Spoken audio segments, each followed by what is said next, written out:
weiß gar nicht, ob man mich sieht. Aber man hört die Hühner. Oh, jetzt ist auch noch die Lampe hier ausgegangen. Man hört die Hühner um 6 Uhr morgens. Ich mache mich auf den Weg auf die große Etappe. Die ersten sind schon wach hier. Die Sonne geht in 20 Minuten auf. Und ich will so früh wie möglich los, damit ich dann die lange Etappe schaffe. Und da kommt ja noch eine Überraschung am Ende der Tour. Das wird auch nochmal lustig. Das weiß ich jetzt auch noch nicht, wie das wird und wie ich das bewerkstelligen werde. Aber dazu später mehr.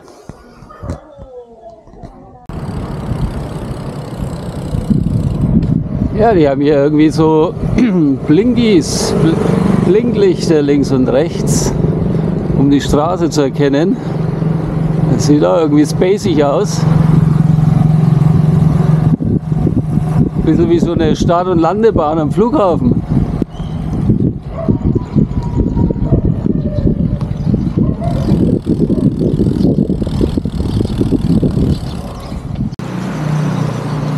Ja, das hier ist übrigens Jollibee. Das ist quasi das McDonald's der Philippinen. Da rennen irgendwie die ganzen Kids rein. Frag mich nicht warum, da gibt es alles Mögliche. Ich sehe hier Würstchen und Haufen Hühnersachen haben die und ach, keine Ahnung, Eier. Aber hauptsächlich glaube ich so Hühnchen, so das KFC. Das ist der Philippinen ist das wohl. McDonald's hat hier überhaupt keinen Auftritt. Also setzen McDonald's neben Jollibee, dann sind sie alle im Jollibee und McDonald's ist leer. Also das gibt es auch nur in den Philippinen hier, falls ihr hier mal herkommt und irgendwie Bock auf sowas habt, geht mal rein. Aber wie gesagt, das ist ja total hip irgendwie und ja, also McDonald's hat hier glaube ich einen schweren Stand auf den Philippinen. Jollibee Number One.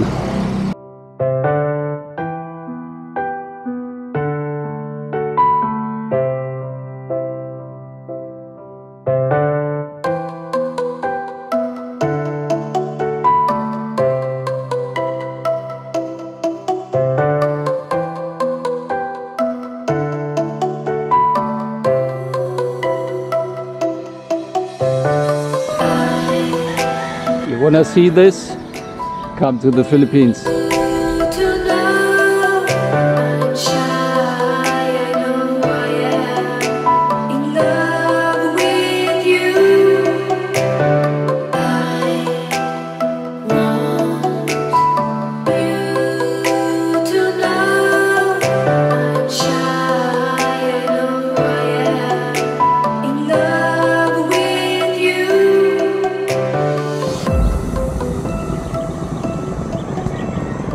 Ey, Komoot ist so ein Kackprogramm, wirklich wahr. Ich weiß nicht, wozu es eigentlich die Rennradfunktion da gibt, wenn du dann über irgendwelche Gravel Roads und was weiß ich da gejagt wirst, bloß um da irgendwie 3 Kilometer zu sparen.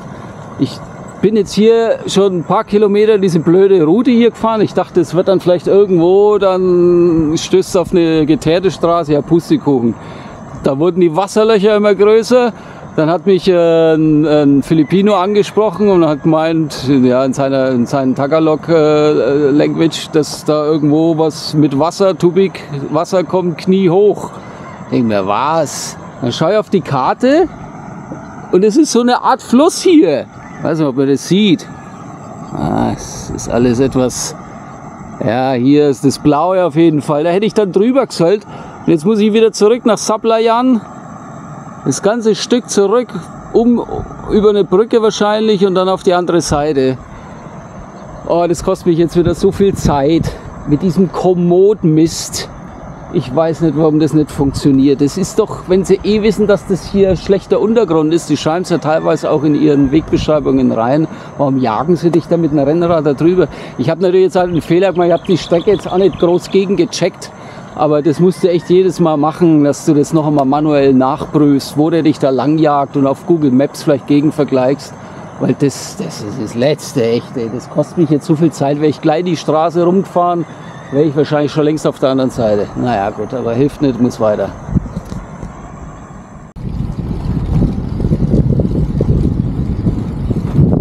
So, zurück auf der Hauptstraße, so wie es gehört.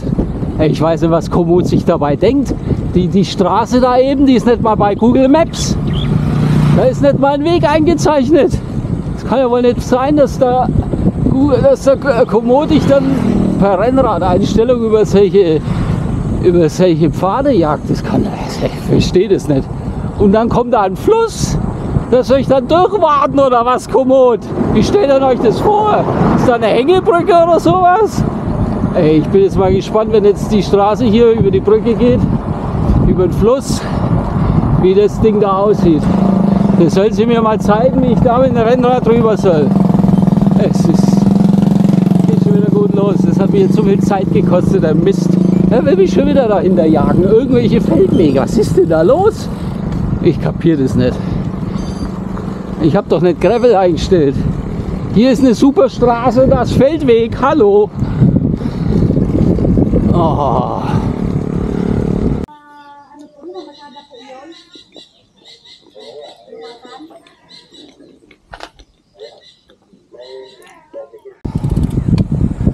So, ich bin jetzt hier auf der besagten Brücke der Umgehungsroute von meiner wilden Gravel-Komoot-Route, und das ist dann der Fluss, wo Komoot meinte, da kann ich doch locker mal mit einem Rennrad durch. Kein Problem.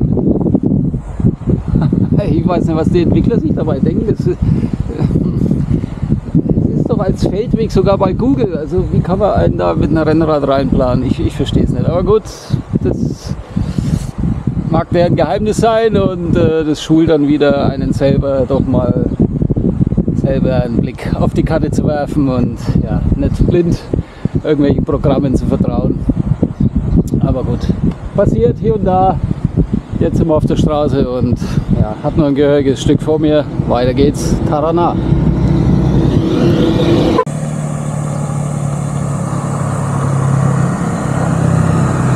Ja, wieder so ein typisches Komoot-Beispiel. Die Hauptstraße geht hier lang und Komoot hat eine super Abkürzung gefunden hier rein. Da drüben. Es schaut ja noch geteert aus, aber es geht dann hier irgendwie durch die Felder und ist bestimmt wieder Schotter. Weil da spart man sich ja dann wahrscheinlich, ja, vielleicht 200 Meter. Ich weiß es nicht. Nee, ich fahre hier weiter. Danke, Komoot, für den Vorschlag. Well, can you see me, or can you hear me, or can you heed my call? I thought you'd be the one to see through it all. Well, can you love me, or can you need me, like I needed you? When for you, my love, there's nothing that I wouldn't do. But it's enough to make you feel what you're doing. What you're doing is wrong, or enough to make you cry or want to die alone.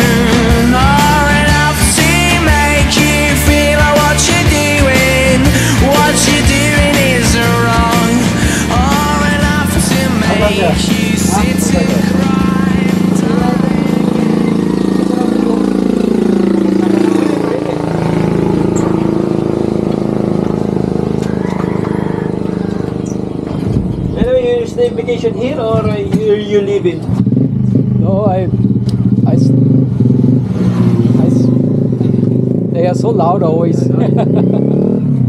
All the motorcycles are loud. I started in Palawan. Yeah, it's Palawan. Yeah, then I came to in El Nido. I was in El Nido. Yeah. Then I took the ferry boat to Coron. I stayed 3 days in Coron, Palawan, and then I came to San Jose. Where in San Jose? In the island? No, just in the city for one night, because I wanted to cycle here up to Puerto Galera. So the ferry came. You stay in Sablayan? Sablayan, yeah. One day only? One day only, just for. Go in Pandan Island in Sablayan? No. I just wanted to stay there for sleeping, because I wanted to do the bike trip from San Jose to Puerto Galera as soon as possible. So it was just for sleeping there. But it was nice at the beach with the palm trees and sunset, and very, very nice, yeah. Ja, das war jetzt gerade ein Bootsmann. Der arbeitet auf einem Schiff, 8-9 Monate, war auch schon in Europa, oder ist eigentlich immer in Europa und England. Aber er startet immer von USA, von Miami aus, und schippert dann so das Dreivierteljahr rum und dann ist er 2-3 Monate daheim, schmeißt gerade den Laden von seiner Frau und dann macht sie mal Urlaub, währenddem er hier ist und ihren Laden schmeißt.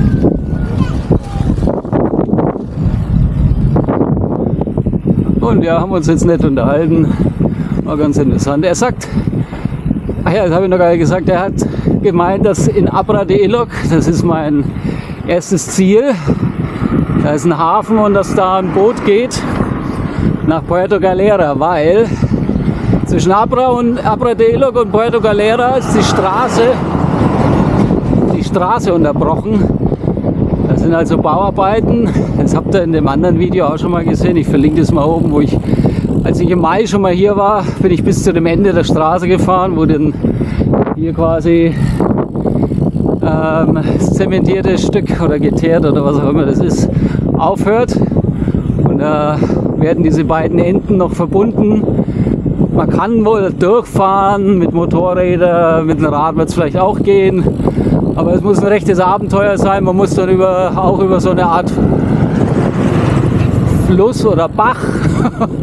Da sind dann so Arbeiter, die dann für 100 Pesos die das irgendwie rüber hieven, zumindest die Motorräder. Mit dem Rad kannst du das vielleicht selber machen, habe ich gehört. Aber es soll ein Boot geben, was diese beiden Enden umfährt.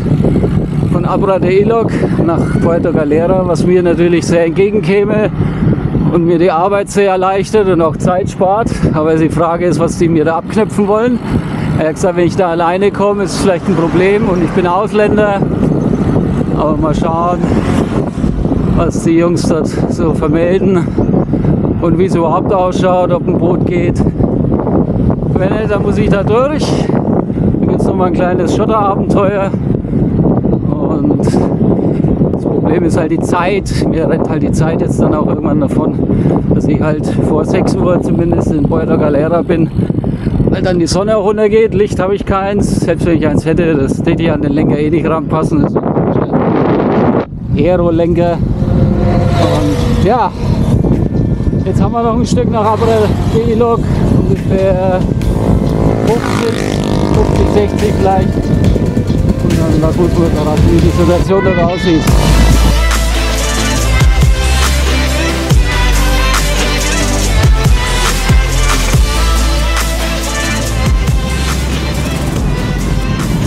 So, Mamborao reicht.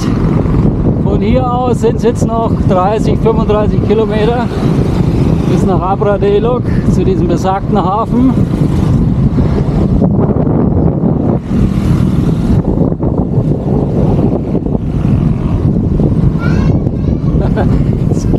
Das Kind hat ganz fasziniert mich beobachtet, wie ich hier auf dem Rad fahre. Kennen sie hier nicht. Ja, wie gesagt, 30, 35 Kilometer noch. Schauen wir mal, wie es wird. Jetzt sind wir hier raus aus der Stadt. Ja, und dann noch Endspurt.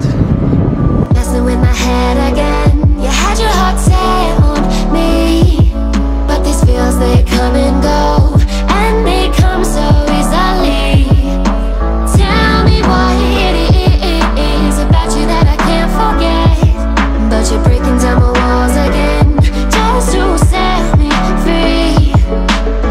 Why do I, baby, why do I love the way you always leave me?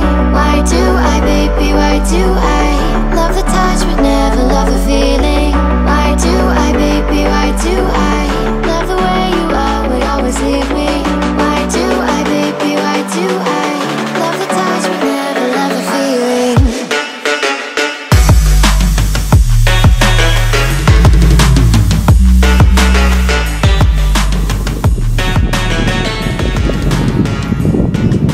Ankunft in Abra de Ilok nach, ich weiß gar nicht, der gefühlten Ewigkeit. Das hat sich jetzt sowas von gezogen nochmal. Insgesamt hat der Frankfurter jetzt, ich glaube, 130 Kilometer auf der Nadel. Jetzt muss ich mal den Hafen finden und gucken, ob da ein Boot geht. Wenn nicht, dann wird es nochmal hart. Dann wird es nochmal eine richtig harte Kiste.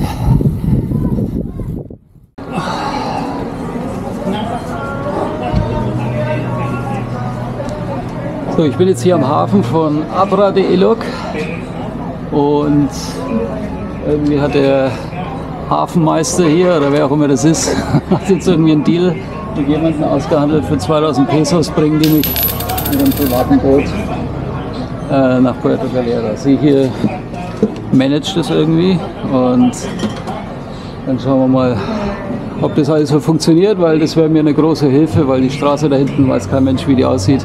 Sie sagen zwar, es sind nur 2 Kilometer schlecht, aber naja, bei meinem Glück. Und dann habe ich da irgendwas auf der Karte gesehen mit Fluss und so weiter und so fort. Ich habe jetzt 130 Kilometer in den Knochen. Bin froh, wenn ich dann irgendwie nach Puerto Galera komme und dann ist es bloß noch ein paar Kilometer. Also dann schauen wir mal, was die Dame da aushandelt. 2000, zuerst hieß 3000 und dann hat er mich nochmal woanders hingeschickt. Da wären angeblich irgendwelche Häuser um die Ecke, die würden auch was anbieten, da war aber niemand, bin ich wieder her. Jetzt sind wir bei 2000, das ist okay.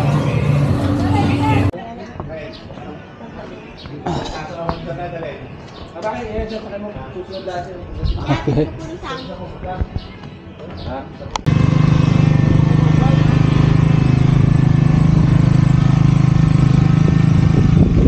So, diesem Tricycle folge ich jetzt. Hey!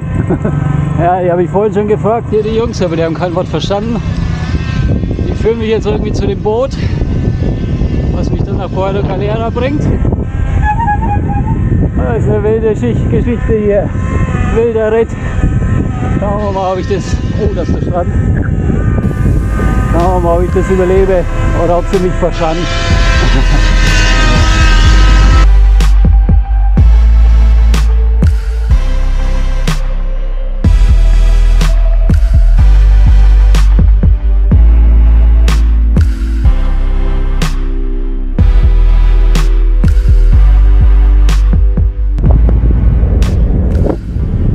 Der gute Mann wollte jetzt, dass ich das Rad auf seinen Tricycle irgendwie hinten drauf spanne, weil es hier hoch und runter geht, sagt er. Das werde ich jetzt nicht machen. Erstens einmal ist das nicht mein Bike. Ich will nicht, dass da irgendwas beschädigt wird. Und zweitens bezweifle ich, dass das hält auf dem kleinen Teil. Ich denke mal nicht, dass der diverse Befestigungsmöglichkeiten hat. Vor allem, das ist schwer jetzt hier mit dem Gepäck. Aber er hat gesagt, es geht hoch und runter. Ja gut, das bin ich ja gewohnt. Ist ja eh schon dauernd hoch und runter, also da fahre ich jetzt lieber nochmal 6 Kilometer.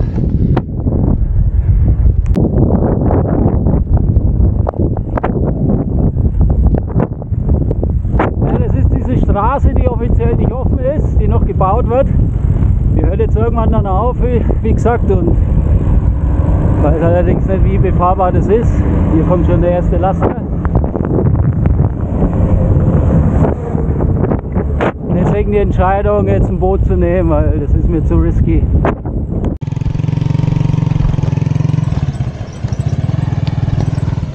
Es wird immer wilder.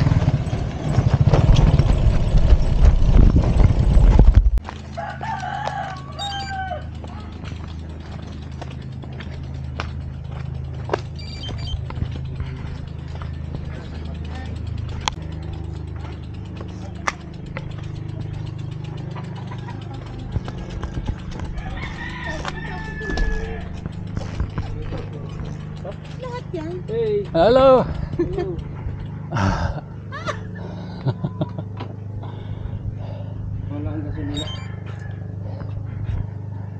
You are the captain. Hey.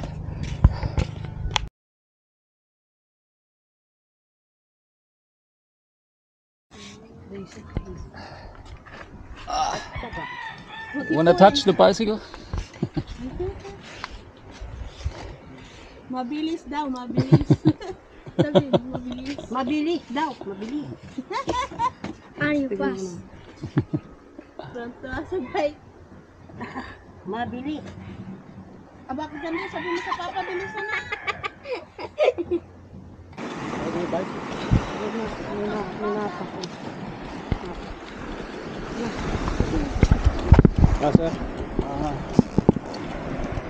Okay. Kaya. You can? Yes. Pagalang naman yan. It's heavy.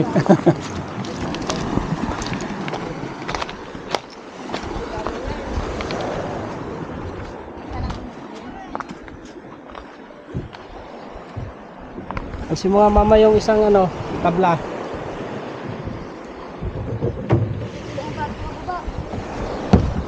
Patong mo dyan. Patong mo. Saan? Yan yung ano, tabla. I can hold it there. So I sit here? Hawakan. Hawak. Video. Oo, tawa mo bata. Yan ang sinabi mo na manubela. Yan.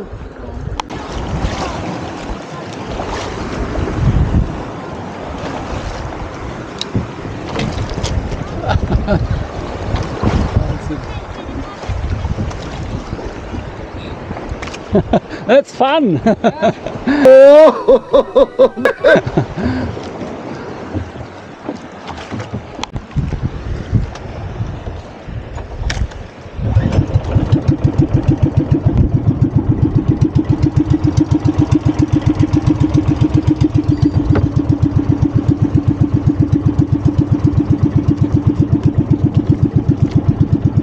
Tara na!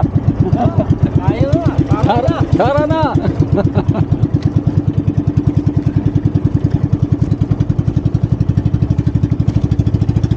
Those kids!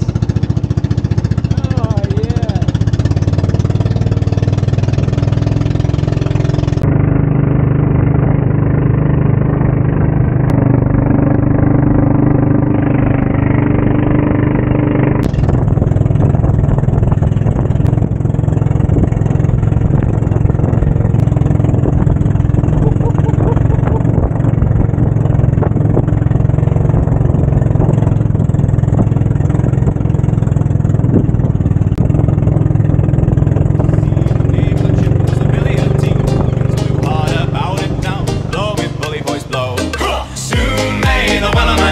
To bring us sugar and tea and rum. One day when the tonguing is done, we'll take our leave and go.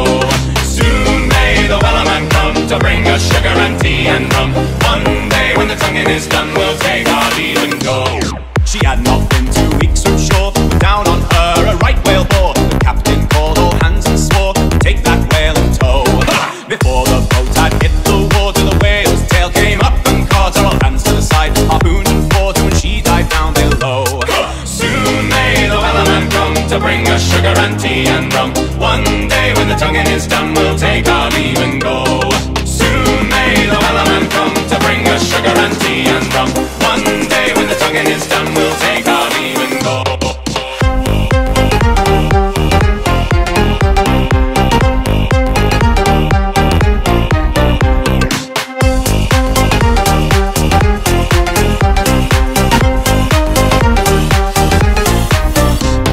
No line was cut, no whale was free. The captain's mind was not on greed, but he belonged to the whaleman's greed. She took that ship in tow. For 40 days or even more, the line would slack, then tight once more. The boats were lost, there were only 4, still that whale did go. Soon may the wellerman come to bring us sugar and tea and rum. One day when the tonguing is done, we'll take our leave and go. As far as I've heard, the fight's still on. The line's not cut and the whale's not gone. The wellerman makes his regular. Very good. Very good. That was a long way. Yeah. Wow.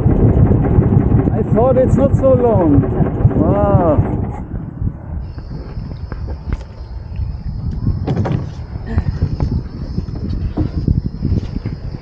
This is the heart of the boat. Yes.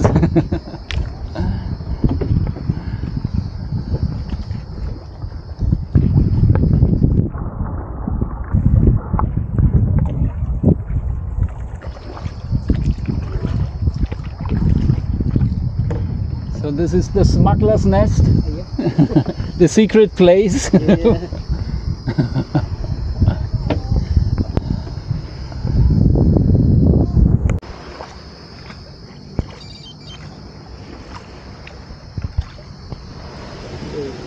Oh. Angedockt.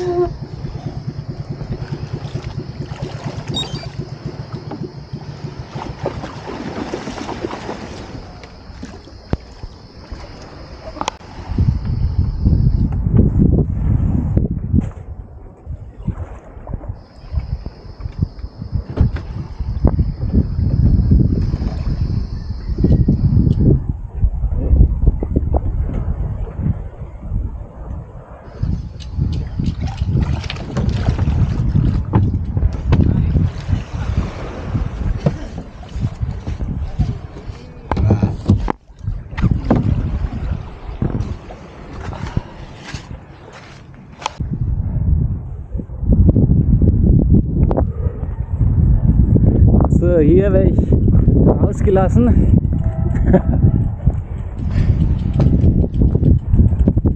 Am geheimen Punkt hier, Schmugglers Nest. Wow, das war geil jetzt. Das war eine richtig coole Fahrt. Das hat richtig Spaß gemacht. Es hat jetzt über eine Stunde gedauert oder ungefähr eine Stunde, hätte ich nicht erwartet. Und ja, da habe ich mir aber echt einen Haufen Weg und ja, Schweiß gespart. Wir haben jetzt eh schon, ich weiß gar nicht, hat er das jetzt mitgezählt? Mal gucken. Oh, ich glaube, der hat es sogar mitberechnet. Es waren ja so bestimmt 20 Kilometer oder 25, was das jetzt war mit der Bootsfahrt. Auf jeden Fall geht es für mich jetzt Richtung Hotel, Richtung Sabang. Mein Bekannter wartet dort schon. Da wird es dann hoffentlich Biere geben. Das müssen wir heute anstoßen oder halt feiern oder was auch immer. Und ja, da ist der Port. Bin ich also genau vor den Toren des Hafens rausgelassen worden, habe den Hafen nicht betreten, verbotenerweise. Auf jeden Fall beende ich an dieser Stelle das Video. Ich hoffe, es hat Spaß gemacht. Euch so viel wie mir. Ich fand's geil. Das war mal ein richtiges Abenteuer. Drückt alle Glocken, Daumen und Knöpfe, die ihr findet. Lasst einen Kommentar da, abonniert den Kanal.